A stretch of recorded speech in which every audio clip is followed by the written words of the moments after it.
Assalamualaikum warahmatullahi wabarakatuh. Baik kawan-kawanku semua, ini adalah konten pertama saya. Untuk itu mohon dukungannya dengan cara subscribe channel ini. Insya Allah channel ini akan berisi tentang informasi faktual ya. Baik, di channel yang pertama ini saya akan membahas tentang yang lagi banyak dibicarakan, yaitu tentang banyak anak-anak yang mengidam atau yang terdeteksi mengidam penyakit gangguan ginjal. Saya sudah coba buka situs resmi dari Kementerian Kesehatan Republik Indonesia, yaitu kemkes.go.id. Jadi Kemenkes ambil kebijakan antisipatif untuk cegah gangguan ginjal pada anak. Nah, ini beritanya diupdate tanggal 19 Oktober 2022. Kita lihat apa isinya. Jadi kenapa baru sekarang ribut-ribut tentang sirup terutama ini yang digadang-gadang menjadi penyebab daripada gangguan ginjal atau AKI ya, acute kidney injury. Jadi kenapa sekarang? Coba kita lihat. Jadi sejak akhir Agustus 2022 itu Kementerian Kesehatan dan IDAI, Ikatan Dokter Anak Indonesia itu menerima laporan. Nah, laporannya itu meningkat dengan bulan-bulan sebelumnya, yaitu tentang acute kidney injury atau gangguan ginjal yang tajam pada anak, utamanya di bawah usia yang 5 tahun ya. Jadi jumlah kasus itu yang dilaporkan per 18 Oktober kemarin ini itu mencapai 206 kasus ya, dari 20 provinsi yang dengan angka kematian 99 anak.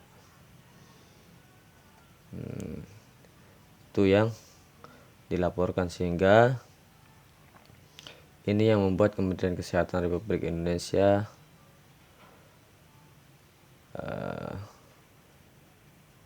menelusuri ya, atau meneliti tentang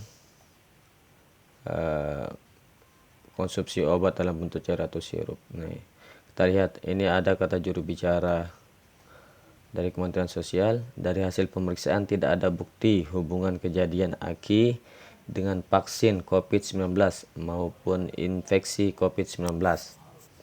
Karena gangguan AKI pada umumnya menyerang anak usia kurang dari 6 tahun. Sementara program vaksinasi belum menyasar anak usia 1-5 tahun. Ya, memang benar ya.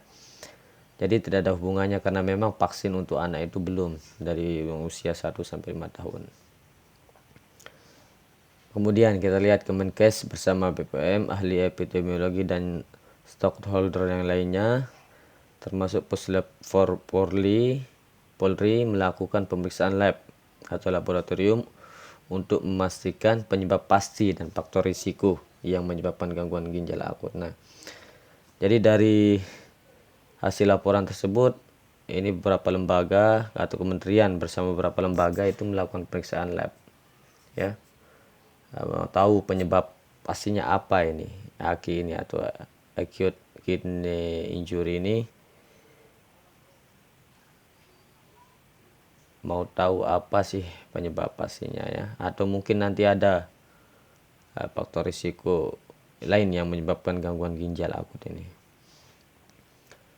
Nah, dalam pemeriksaan yang dilakukan terhadap sisa sampel obat yang dikonsumsi oleh pasien, sementara ditemukan jejak senyawa. Nah, kita belum tahu ini senyawa apa yang berpotensi mengakibatkan AKI atau gangguan ginjal akut ya. Saat ini Kementerian Kesehatan RI dan BPOM masih terus menelusuri dan meneliti secara komprehensif, termasuk kemungkinan faktor risiko lainnya. Nah, ini bingung saya juga ini, kenapa sekarang diteliti oleh BPOM, kenapa tidak sebelum waktu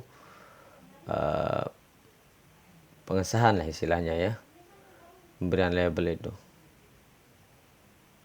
Untuk meningkatkan kewaspadaan. Nah, ini ada ada himbauan kayaknya nih. Untuk meningkatkan kewaspadaan dan dalam rangka pencegahan, Kemenkes sudah meminta tenaga kesehatan pada fasilitas pelayanan kesehatan untuk sementara tidak meresepkan obat-obatan. Nah, ya, tenaga kesehatan untuk sementara tidak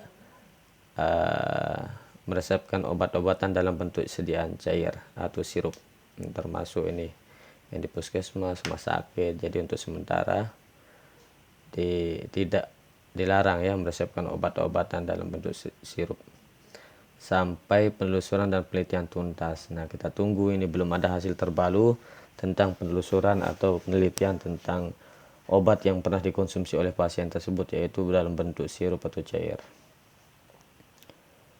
Selain itu juga Kementerian Kesehatan juga meminta seluruh apotek untuk sementara tidak menjual obat bebas. Nah, dan atau bebas terbatas dalam bentuk cair sirup kepada masyarakat sampai hasil penelusuran dan penelitian tuntas. Nah, ini lumayan bingung juga ini apotek, karena obat-obat cairan itu sirup itu tidak boleh dijual dulu sampai ada hasil atau terbukti sirup tidak menyebabkan AKI ya, atau gangguan ginjal akut itu.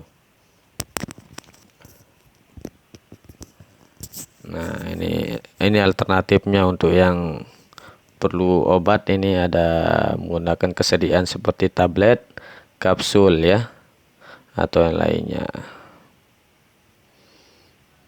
Nah, ini ada gejalanya juga. Perlunya kewaspadaan orang tua yang memiliki anak balita dengan gejala penurunan jumlah air seni dan frekuensi buang air kecil dengan atau tanpa demam. Nah, ini tanpa demam ya. Diare, batuk pilek, mual dan muntah untuk segera dirujuk ke fasilitas kesehatan terdekat. Nah, ini memang beberapa himbauan dari Kementerian Kesehatan ya. Memang ini langkah awal untuk menurunkan fatalitas daripada gangguan akut ginjal ini ya. Nah, kita lihat ada SK keputusan ya Dirjen Yankes tentang tata laksana dan manajemen klinis AKI pada anak yang ditujukan kepada seluruh dinas kesehatan ya. Nah, hotline virus corona 19 X9, berita ini disiarkan oleh Biro Komunikasi dan Pelayanan Masyarakat Kementerian Kesehatan Republik Indonesia ya. Mungkin untuk konten yang pertama ini sampai di sini. Saya mohon maaf sekali karena masih belum bisa menguasai materi, terus masih belum bisa lancar ngomongnya. Dimohon berikan masukan melalui komen teman-teman semua. Terima kasih sudah